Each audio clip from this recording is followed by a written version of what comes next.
Alhamdulillahirabbil alamin. Hamdan katsiran thayyiban mubarakan fihi ala kulli hal. Wa a'udzu billahi min ahwali ahli dhalal. Wa nusalli wa nusallim wa nubarik wa nu'addim ala habibina wa syafi'ina wa nuri qulubina sayyidina wa maulana Muhammadin asli jamal wa manfa'il kamal wa mustawda'il jalal wa ala alihi wa sahbihi bil hudui wal asal amma ba'du. Hadratal muhtaramin, para masyayikh, para kiai, ibu-ibu nyai, para habaib, wabil khusus Ibu Mahat Kiai Haji Faridin Sahmari beserta Ahlul Bait yang sangat saya muliakan, para pejabat yang berkenan hadir dalam semua tingkatannya yang saya hormati, segenap panitia pengajian yang saya banggakan, sahabat Ansor Banser yang saya cintai, Bapak Ibu kaum muslimin wal muslimat, warga masyarakat Pemalang rahimakumullah. Beli bawang beli merica, aku datang ke Pemalang dengan membawa cinta.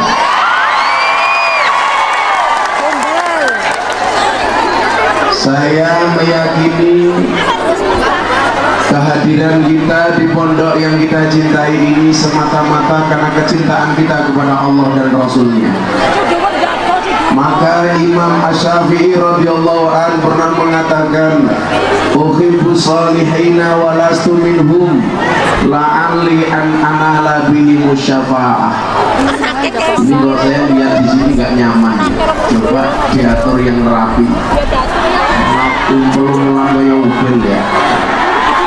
Coba Banser diatur supaya yang di sana juga kebagian.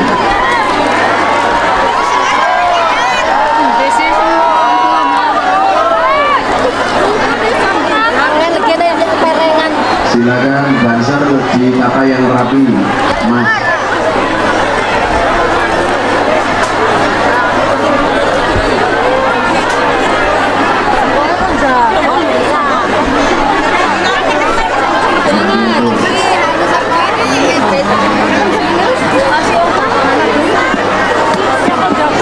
Masa saya harus berdiri?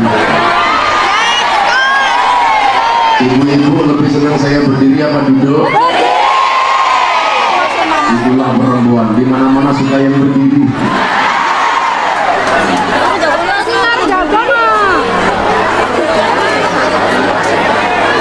Kenapa Bu?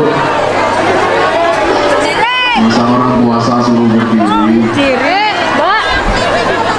Saya bersyukur hari ini bisa hadir sowan kepada kiai dan bapak ibu semuanya, karena semata-mata kecintaan kita kepada orang-orang soleh. Maka kita berdoa kepada Allah, mudah-mudahan pertemuan di tempat yang baik ini, di acara yang baik ini, yang hadir orang-orang yang baik, kita dipertemukan dengan orang-orang yang baik. Selesai pengajian insya Allah menghasilkan sesuatu yang baik. Amin. Ini acaranya luar biasa, peringatan haul ke-36 Al-Maghfurlah Kiai Haji Syahmari Syarif beserta para istri dan putra putrinya serta Al-Mutafarijin Al-Mutaqaddimin. Masya Allah, pondok pesantren Al-Falah Mislahul Muta'alimin. Inilah indahnya Nahdlatul Ulama. Kita punya kiai, kiai sudah tidak ada, santri tetap hormat kepada kiai. Bentuknya apa? Haul. Indahnya pernikahan, suami kita, orang tua kita, kakek moyang kita sudah meninggal, anak cucunya tetap mengingat-ingat kebaikan-kebaikan almarhum. Maka yang jomblo segera menikahlah. Mane-mane seumur hidup kok nguyuh toh. Ada yang jomblo di sini? Kalau saya lihat di belakang itu banyak yang corona, komunitas rondo membasona. Sejomblo-jomblonya kalian saya doakan segera berakhir, amin. Dimana berakhirnya kalau tidak di pelaminan minimal di pemakaman. Maka inilah indahnya Nahdlatul Ulama. Satu saat saya ditanya oleh orang Wahabi, apa pertanyaannya?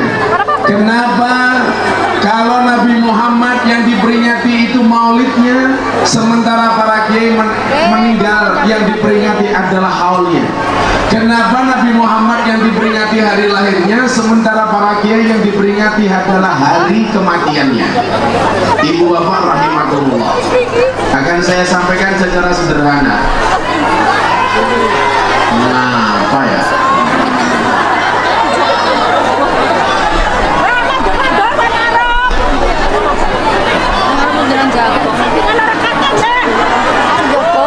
Kalau duduk basah, kalau duduk basah. Oke, saya berdiri.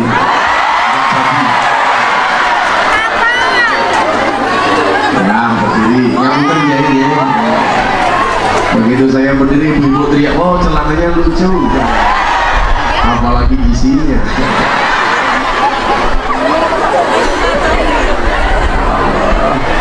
Saya senang di depan santri-santri, masya Allah. Ingat dok, tahu ya tahu, bawan ya bawan, ayu ya ayu, tapi jangan murahan.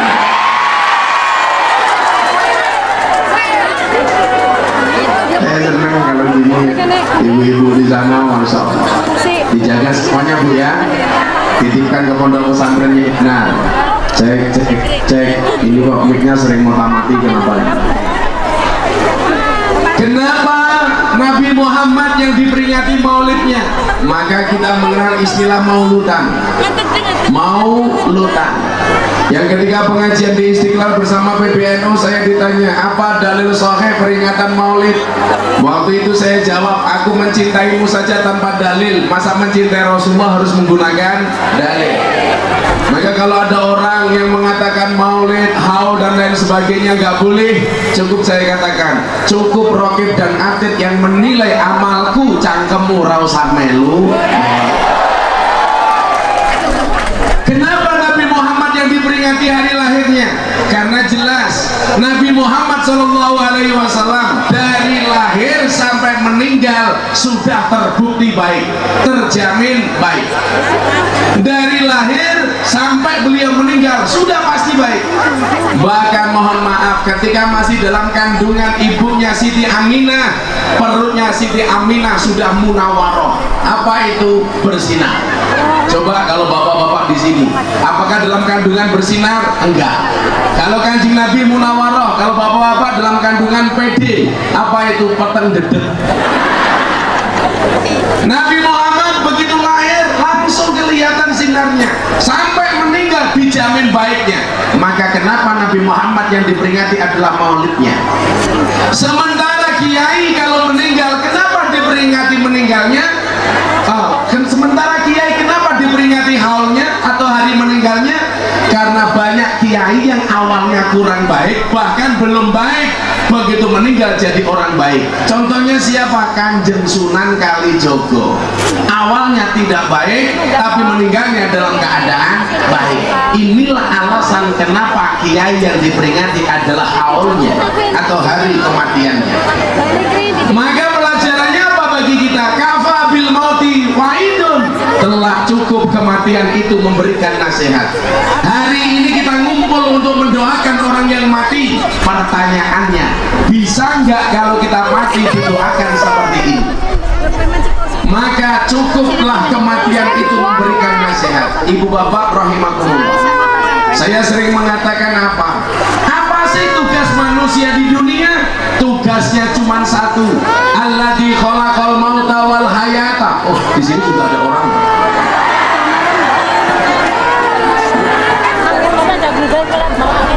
Oh, di sana ada orang. Mohon maaf saya tidak lihat ke sana, saya selalu lihat ke depan.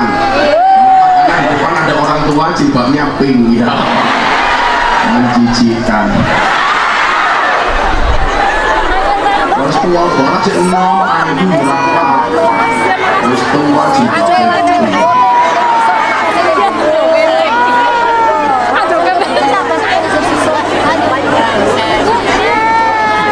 tua itu namanya STM, setengah tua main modal.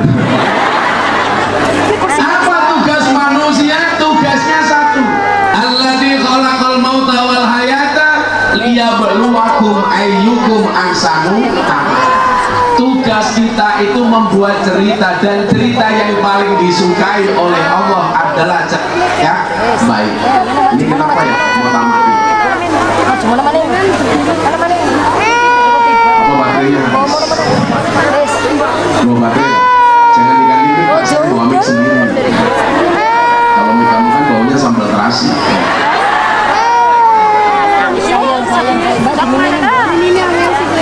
Kenapa? Oh, baterainya banyak tapi servernya agak jauh. Jauh, jadi benar-benar beda kalau aku sama kamu. Seperti Alfamart dan Indomaret, berdekatan tapi nggak pernah jadian. Iya.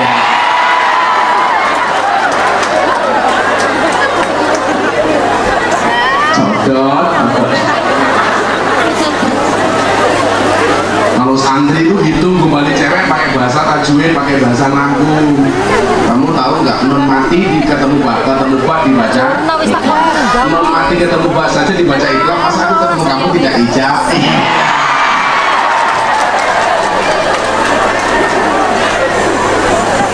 Oh no. Sallu ala Nabi Muhammad. Manusia hidup itu turut membuat cerita. Maka kenapa kemudian setiap hari saya keliling-keliling Indonesia dalam rangka membuat cerita. Dan cerita yang paling baik itu adalah cerita yang disukai oleh Allah, itu adalah cerita yang paling baik. Maka kenapa kemudian dalam Al-Quran dikatakan innallaha yuhibbul muhsinin, Allah itu mencintai orang baik. Maka kalau kita ingin dicintai oleh Allah, gampang, buatlah cerita-cerita yang baik. Banser ngaman ke pengajian ceritanya baik. Maka mohon maaf, ketika kita mengatakan kebaikan, kata Rasulullah, la yatimul ma'ruf illa bisalasin. Kebaikan itu belum sempurna kecuali dengan 3 perkara. Yang pertama apa? Bitakjilihi, disegerakan. Maka kalau ada pengajian tanpa undangan, mangkat aja kayak saiki diundang ngaji, ayo makan ngaji, apa jawabannya? Wes tahu. Hati-hati kalau kita diajak ngaji jawabannya wes tahu, besok kita susah berdoa, ya Allah saya minta bahagia, malaikatnya bengok, wes tahu. Makanya pengajian saja seperti Pak Tentara, Pak Polisi, dia ngaji mangan pisang baik, ya Allah.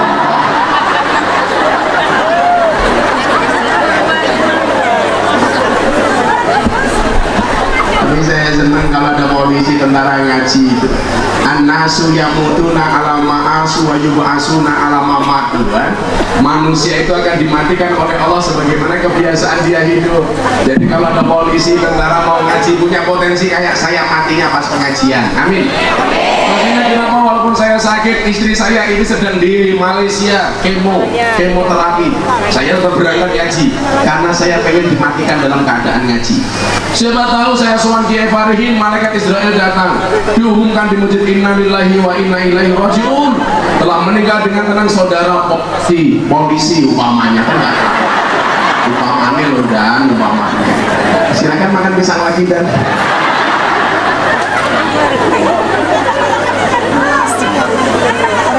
Kenapa mbak? Kacamatanya buka.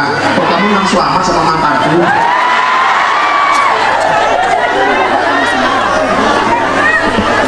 Jangan dong. Ini kacamata saya sakti, tongkat saya sakti. Saya pulang umroh lewat bandara Jeddah, pakai kacamata hitam, pakai tongkat. Polisi Jeddah heboh. Torik, tolong orang ini dikasih jalan. Bangga saya kan. Sampai bandara saya tanya, Pak Polisi, kenapa saya datang semua orang disuruh minggir? Apa jawaban polisi? Jelas ada orang buta lewat. Makannya. Kalau Bapak Ibu mau tahu sejarah, tongkat ini pemberian almarhum Ki Entus Susmono. Ketika saya pengajian terakhir sama beliau bersama Habib Lutfi peresmian masjid di Kabupaten Tegal, waktu itu saya sakit. Karena saya sakit, almarhum bilang, kan Gus baru sakit, ini tak kasih tongkat untuk bersandar. Coba, akhirnya saya terima. Itulah takdirnya Allah. Yang sakit malah sehat, yang nggak sakit mati. Makanya belum tentu orang itu harus sakit dulu sebelum mati. Maka saya nggak terima ketika Kiai Ma'ruf Amin dibully sama salah seorang ustadz, tua bangka nyalon presiden, mati. Ternyata yang membuli Kiai Ma'ruf sekarang sakit, kan kasihan. Tapi orang-orang NU Banser Ansor nggak usah membuli ustadz yang membuli Kiai Ma'ruf Amin. Itu bukan akhlaknya Nahdlatul Ulama. Saya sampaikan kepada Banser Ansor itu gak punya musuh kok. Tugas kalian itu cuma satu kok. Apa? Mengawal NKRI, mengawal Kiai. Gak usah dari musuh. Ormas apapun bukan musuh kalian, betul? Kalian dimusuhi gak apa-apa, tapi jangan cari-cari musuh. Maka Bapak santri menikahlah dengan Banser. Kenapa harus Banser? Jelas Kiai saja dijaga, apalagi hatimu.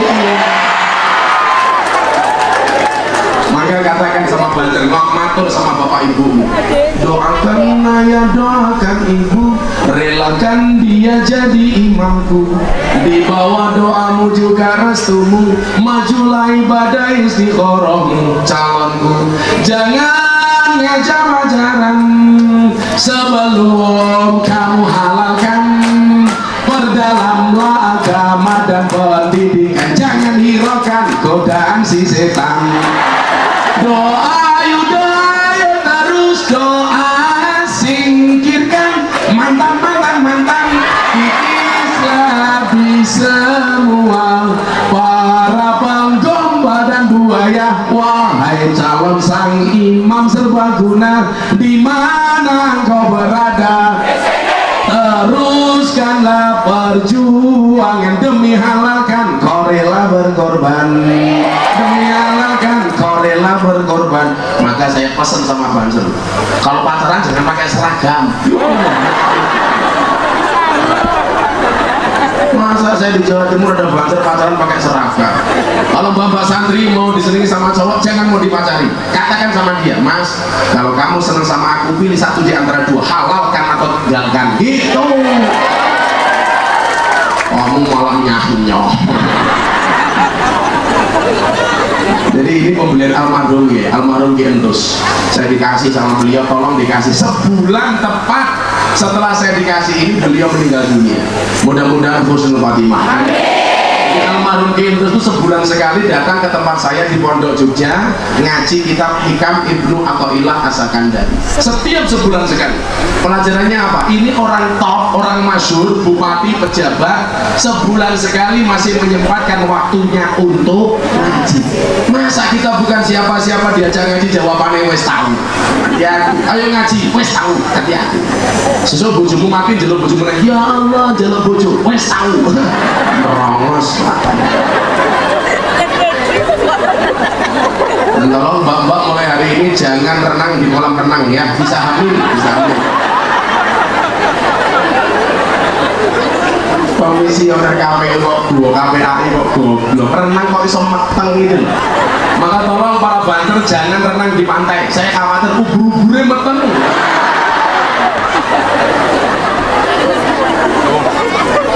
Coba dilihat channel YouTube-nya Master Producer. Saya membahas itu di channelnya Master Producer, di posting kemarin sore.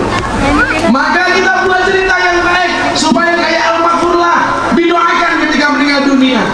Kalau ada anak cucu mau membicarakan, menceritakan kakek moyangnya, guru-gurunya, pasti yang diceritakan adalah orang baik. Setiap orang baik meninggal pasti ada halnya. Gus Dur, hal. Mbah Hasim, hal. Siapa Mbah Bisri Samsuri, hal. Ki Ahmad Siddiq, hal. Mbah Hamid Kajoran, hal. Mbah Ahmad Patu Congol, hal. Mbah Dalhar, hal. Gusmi, hal. Kenapa beliau diceritakan? Karena orang baik. Maka orang-orang baik itu maaf walaupun sudah meninggal umurnya panjang. Kenapa? Karena ada cerita kebaikan yang diceritakan kepada anak cucunya. Contoh, Presiden Indonesia dari pertama sampai hari ini semuanya pada akhirnya jadi cerita. Pak Karno diceritakan. Kenapa? Karena beliau bapak proklamator. Diceritakan. Siapa tahu bisa kamu mati diceritakan. Kenapa? Bapak provokator.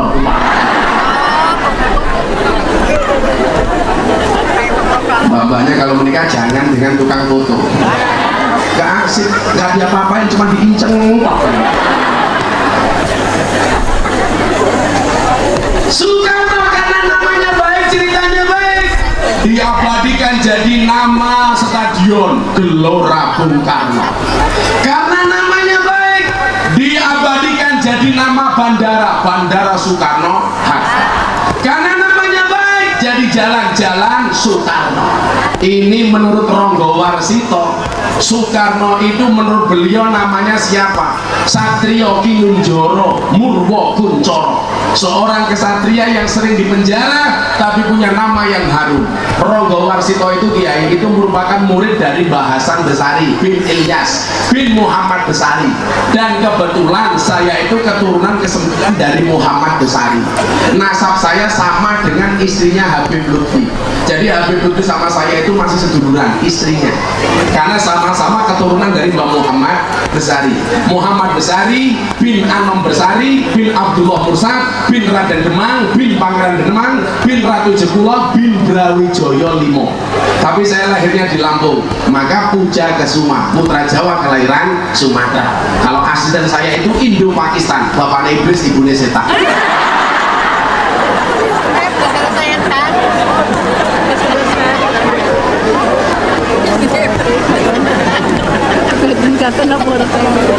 Mudah-mudahan Habib Lutfi panjang umur, amin.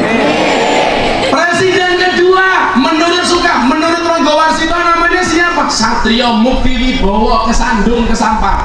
Mukti berwibawa tapi kesandung di demo mahasiswa Kesampar, akhirnya tiba Soeharto. Pak Harto orang terkenal, maka mohon maaf namanya dikenal sebagai apa? Bapak Pembangunan. Malah konon katanya hari ini Pak Harto kangen dengan kita. Buktinya apa? Di mana-mana ditulisi biele kabare sehingga zamanku toh.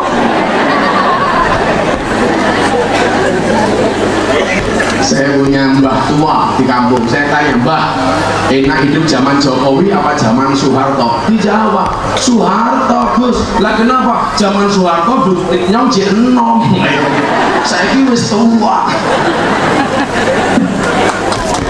Makanya ingat, para suami yang menyimpan istri muda, ingatlah, sepandai-pandainya Anda menyimpan istri muda, pada akhirnya tua juga, betul?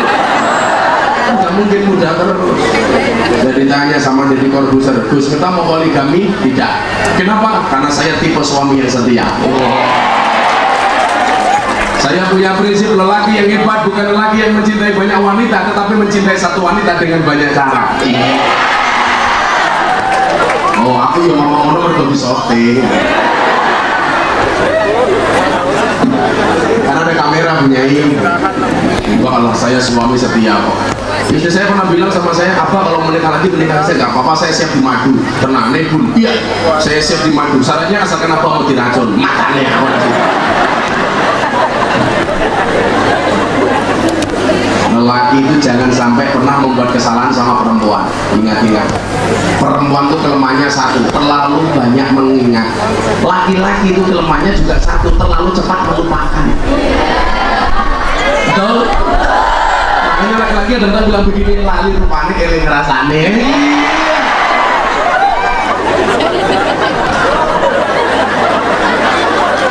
Laki-laki punya kesalahan dengan perempuan, hati-hati. Seumur hidup Pak, kelingan bojomu. Gak mungkin laki-laki itu bisa menang berdebat sama perempuan. Iso drowe wis apik tak kandhani. Susah Pak, perempuan kok dilawan. Tetangga saya itu mau bikin kopi, istrinya pergi, istrinya ditelepon, Mak, saya mau bikin kopi, gulanya di mana? Itu Pak, gulanya di rodong, yang ada tulisannya garam. Loh, suaminya bingung, kenapa gula dikasih tulisan garam? Sama dengan Papa di HP-nya, namanya Siti kok ditulis Ahmad.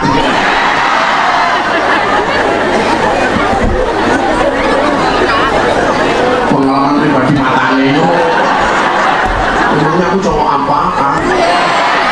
Kalau saya Siti nggak tulis Ahmad, enggak Mustafa. Sama aja.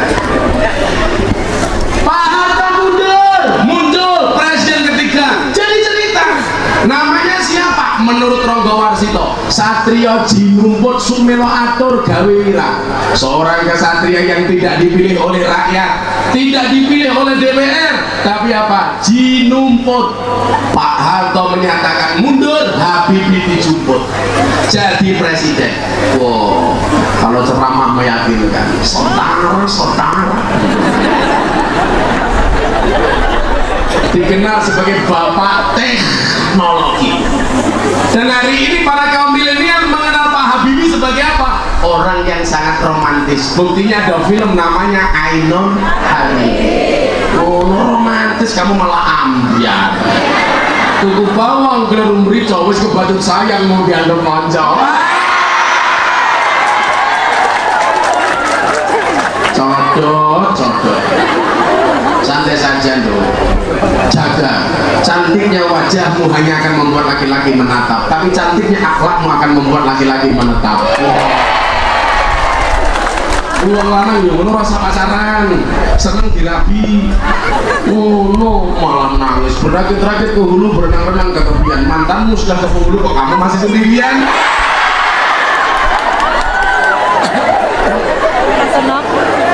Sallallahu alaihi Muhammad. Pak Habibie lengser. Muncul cerita ketiga, siapa? Gus Dur, Kiai Haji Abdurrahman Wahid. Menurut Rogo Warsito, beliau namanya siapa? Satrio Lelono, Topong Rame, Wutongi Derit Abad. Orang buta yang keliling dunia. Di Indonesia itu orang yang matanya tidak bisa melihat, hatinya terang, cuma ada dua. Satu Gus Dur, nomor dua si buta dari gua hantu.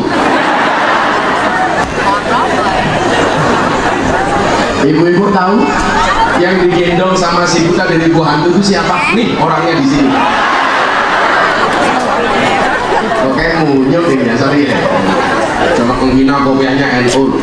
Yang kopiahnya NU saya doakan masuk surga. Kopiahnya.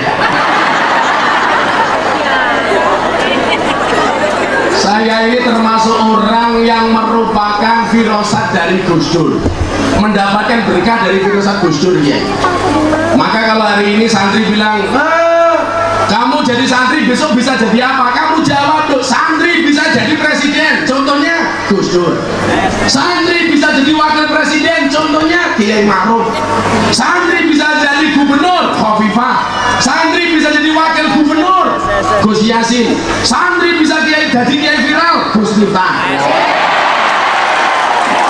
Saya gak suka kalau santri itu dihina, padakan, mampu dilawan. Masa nangis mbak?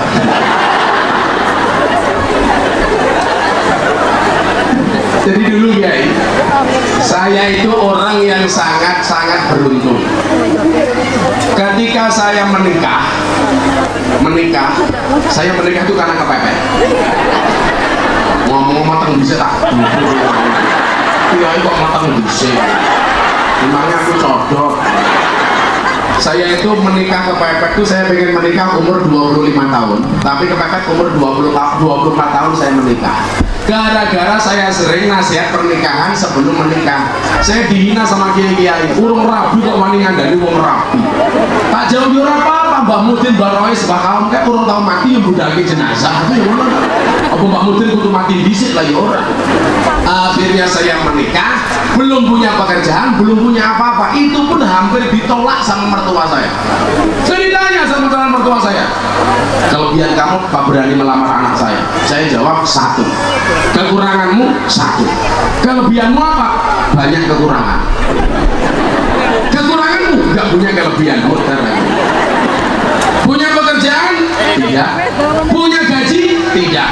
Apa jawaban calon mertua saya? Kalau kamu belum punya pekerjaan, belum punya gaji, bagaimana besok anak istri kamu makan? Saya jawab, marah saya pak. Hei calon mertua, rumah aku begini. Saya bilang aku lesu aku. Saya bilang asyaku fir rizki, asyaku fir razik. Ini mohon maaf ya, sekaligus anak-anak santri biar pede dengan masa depannya. Betul? Asyaku fir rizki, asyaku fir razik. Orang yang meragukan rizkinya berarti meragukan sang pemberi rizki.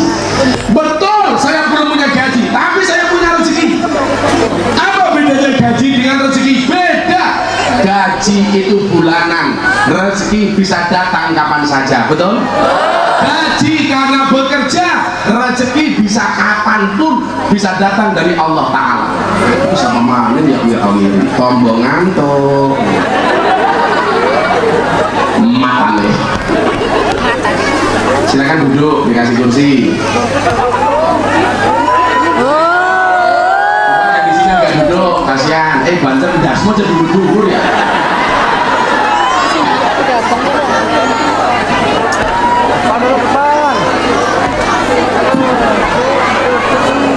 Wah, santai aja kan.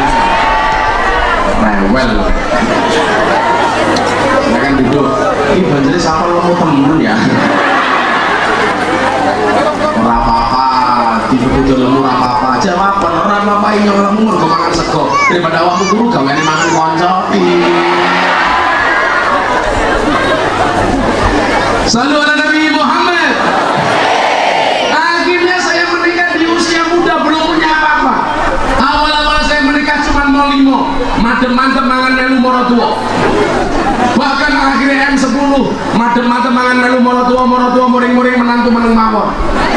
Sampai akhirnya M15, madem-madem mangan melu moro tua, muring-muring menantu meneng mawon, moro tua mati, menantu melu marisi.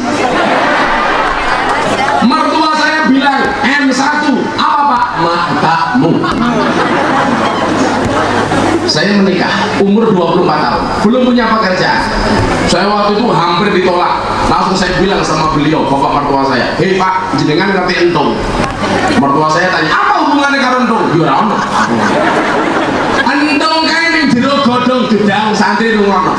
Ora tahu dibuka, ora tahu macul, dibuka lemu. Ora ono entung kuru, ora. Apa men entung kok setruk, ora. Itu artinya apa? Entung saja rezekinya sudah dijamin oleh Allah. Makanya kalau kamu besok keluar dari pondok bingung hidup kamu seperti apa, kamu belajar dari Cecak Nduk. Lagunya anak kecil itu Kiai, yang saya sukai cuma cicak-cicak di dinding, yang lain saya nggak suka karena semuanya goblok. Po ame-ame belalang kupu-kupu, siang makan nasi kalau malam minum susu. Saya mau tanya, walang sama kupu-kupu mana kalau siang makan nasi malam minum susu? Itu lagu ngawur.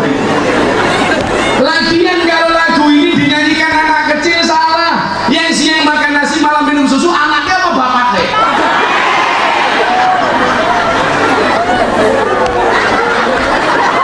Ya bapaknya. Arahnya siapa dia? Pak Muhammad tuh kumisnya menjijikan.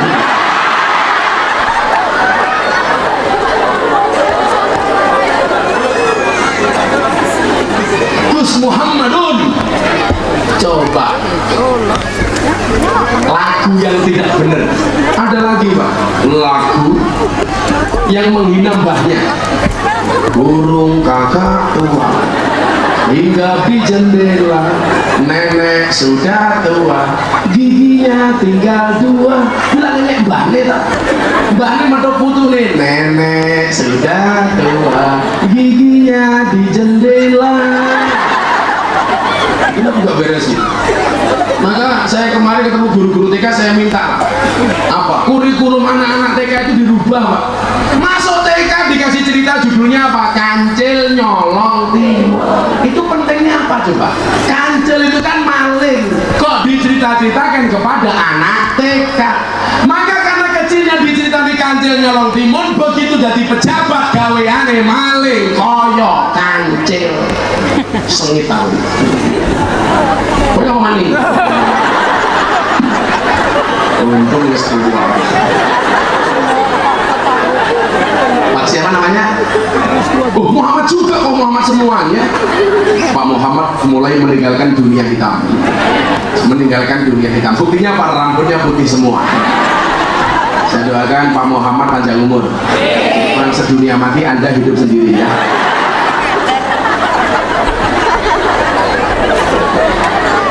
Kenapa saya katakan beruntung? Saya menikah nggak punya apa-apa, bahwa saya diangkat kepala cabang sebuah perusahaan di Jakarta tahun 2004. Wasilah itu saya kenal dengan Gus Dur. Saya setiap minggu pagi sowan Gus Dur di Ciganjur. Di situ saya banyak belajar dari Gus Dur. Sampai akhirnya tahun 2006 menjelang gempa bumi, sebelum gempa bumi, Gus Dur bilang sama saya, "Miftah, kamu pulang, rezekimu manggone ning Bokong." Saya waktu itu batin 2006 itu rame-ramenya penyanyi dangdut bermodalkan Bokong. Pinul, goyang ngebor, goyang ngecor, goyang ngaji, goyang ngecet, goyang ngelepok, macam-macam. Saya waktu itu batin ya, apakah saya harus kayak Inul? Saya pulang karena Gus Dur bilang kamu pulang, rezekimu manggone ning Bokong. Saya mikir keras. Begitu saya pulang ke Jogja bulan April, bulan Mei Jogja gempa bumi. Rumah mertua saya ambruk. Saya akhirnya Gus Dur ke Jogja, saya kawal karena Gus Dur meninjau lokasi gempa. Gus Dur bolak-balik, Gus Dur ditanya sama wartawan, "Gus Dur, kenapa Bantul gempa bumi?" Apa jawaban Gus Dur? "Salahnya DPR." Saya terbuka, ketemu jawaban rezekimu manggone ning Bokong apa nduk? Gara-gara saya ngaji di pondok pesantren sama kiai namanya Kiai Aslori, dibukake kitab hikam bahwa makom rezeki manusia itu ada dua, makom asbab dan makom tajrid. Saya dibilang sama beliau, "Kowe ora usah megawe, Miftah. Kowe lak megawe mesti mau bangkrut." Terbukti, Pak.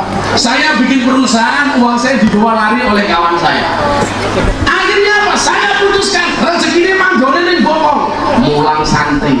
Disitulah saya memahami man aslaha akhiratahu fa aslahallahu dunyahu. Barang siapa membaikkan akhiratnya, maka Allah akan membaikkan dunianya. Maka santri kalau dilamar sama cowok, jangan kamu lihat hartanya, lihat proposal hidupnya.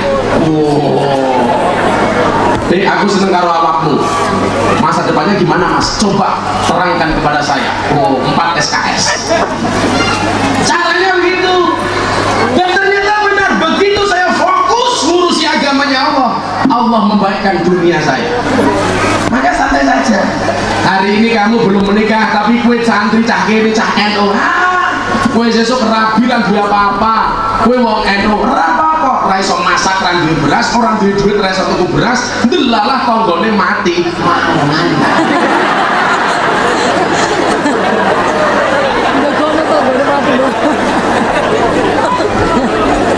Makanya saya nggak suka ya kalau santri-santri itu diremehkan.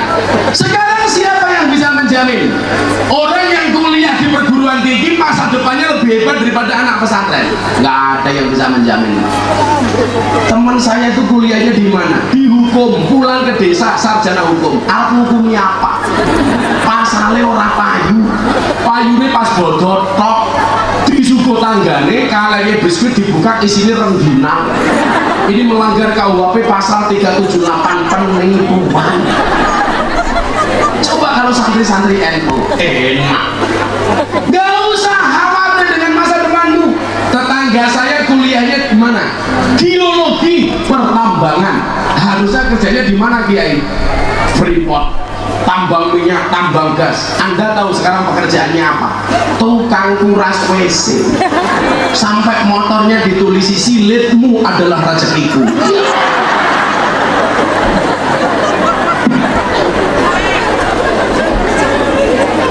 Coba kalau kamu jadi santri, enak. Rezeki kita dijamin oleh Allah loh. Ada yang berdoa, "Ya Allah, saya pengen di rumah saja sambil goyang kaki dapat duit." Oh, bos, jadi tukang jahit.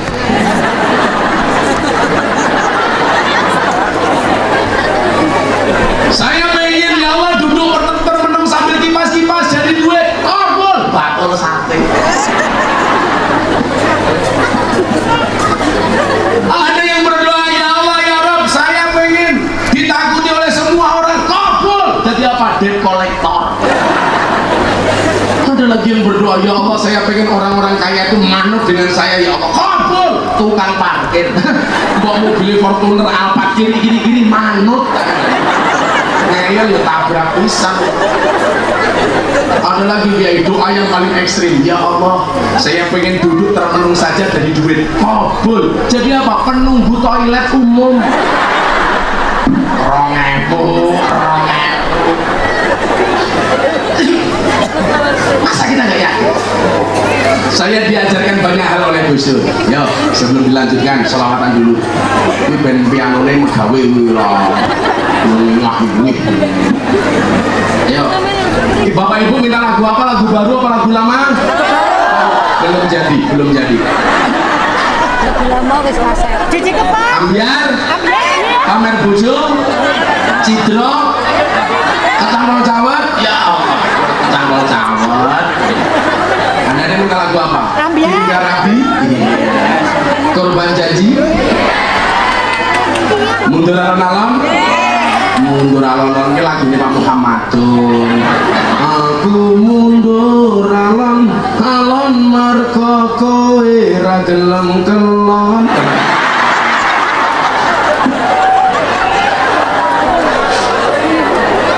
Oh, ini jadi bojo. Oh, kasih kata bojo. Kasih nambah. Wow, kayaknya pengen nambah. Kayaknya padahal takut istri tua. Lagu apa? Kalau Pak Polisi beda lagi, ngangsur alon-alon. Aku ngangsur alon-alon mergo sadar aku sapa dadi polisi gajine ra sepiro.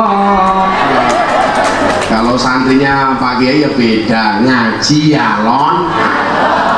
Pun teman bisa tangan-tangan wae. Pong-pong badan.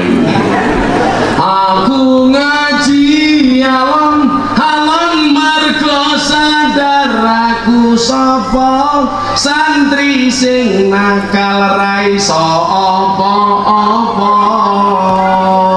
Aku ngaji alon mergo sadar aku sapa ahli maksiat sing kakean dosa kowe yo.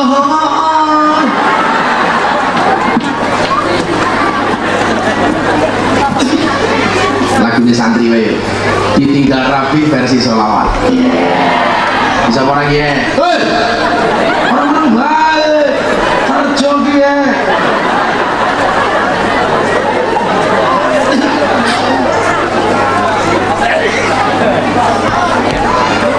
Melodinya saja mas, nama nggak usah dangdutan banget. Makasih ya. Bisa merapat balik. Inyong nyekel keyboard apa mau ngaji nih gini? Oh lah kayaknya mau. Sallu ala Nabi Muhammad. Atiku rasane lara nyawang konco atau karo agama. Ayo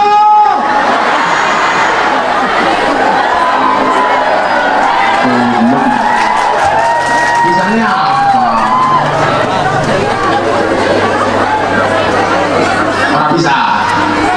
Orang bisa korban janji bisa nggak? Kowe lunga nalingkane adan kae malah mapan turu sakarepmu dhewe momen dase. Nah ini piwe bisa apa? Ditinggal rapi tadi nggak bisa? Oh bisa? Oh bisa sampai salah kekrek.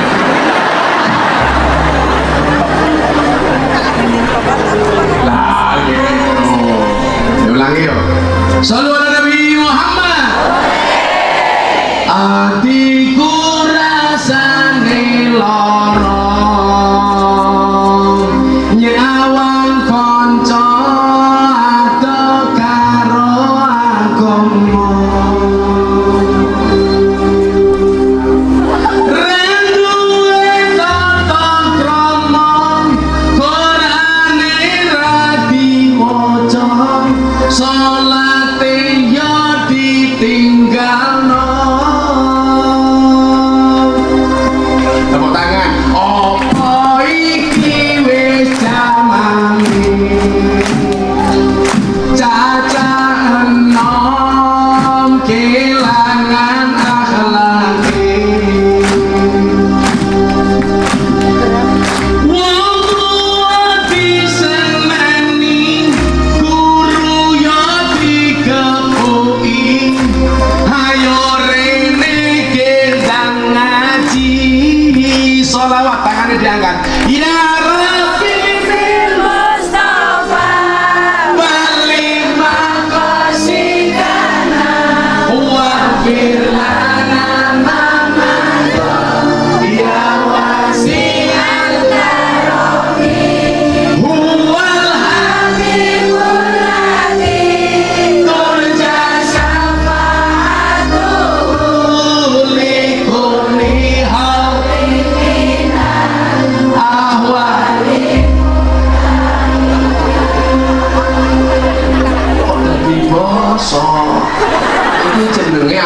pojok. Kiainya tampan musik bosok.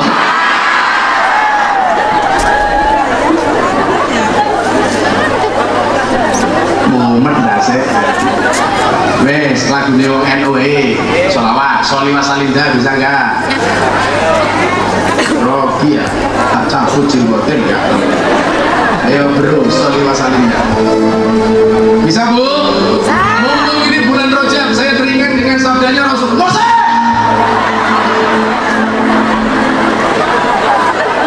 Dengan sabdanya Rasulullah Muhammad SAW. Saya melihat di malam Mi'raj nahran sebuah sungai, ada sungai ma'uhu ahla minal asal, airnya lebih manis dibandingkan madu. Masya Allah. Kalau ibu-ibu pengen membedakan madu asli atau palsu, tanya sama saya. Madu kamu kasih di atas meja dirubung semut, palsu. Madu kamu bakar hidup, palsu. Tapi kalau madumu kamu bawa pulang istrimu marah, asli.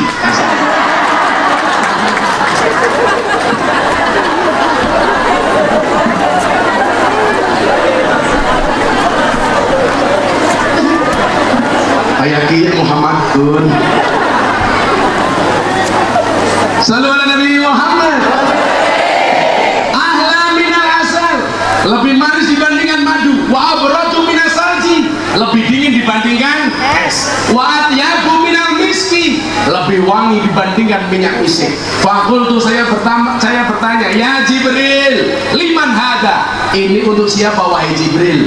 Hada liman sholla alaika fi rajabah. Sungai ini diperuntukkan untuk umatmu yang mau bersolawat di bulan Rajab. Salam meneh, awas ya.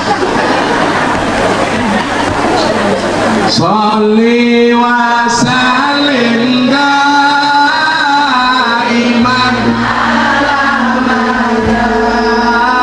sholli wa sallim daiman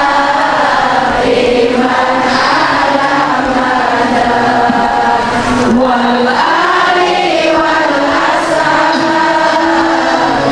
man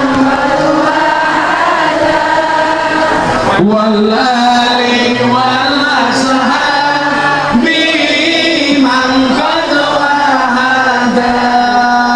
Saben malam Jumat ahli kubur mulih nang omah kanggo njaluk donga wacan Quran najan sakalimah.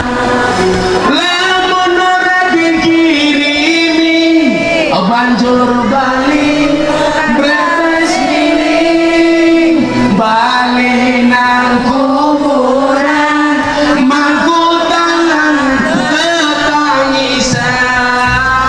Sholli wa sallim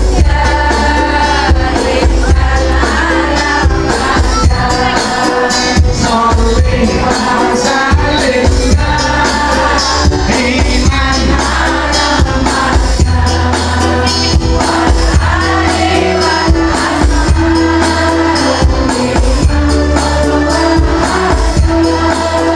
wal ali wal ashabi man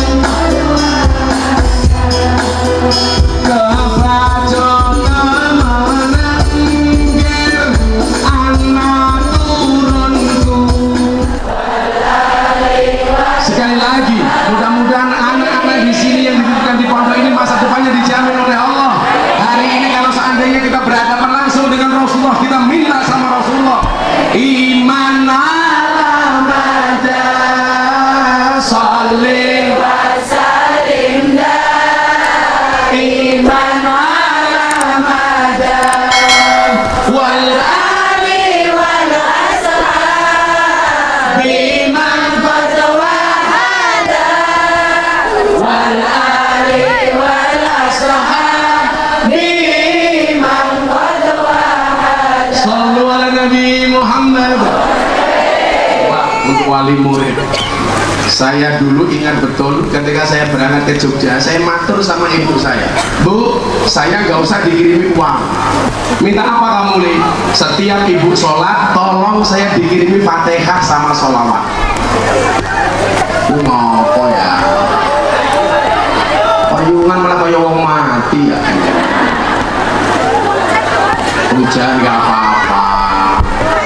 Mudah-mudahan dinginnya hari ini bisa menjadi hangatnya besok di surganya Allah. Kamu tak doakan masuk surga pertama kali. Berangkat habis sholat nyasar ya.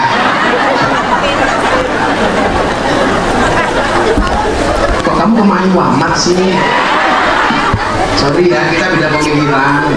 Kamu mikir aku mikir dia apa?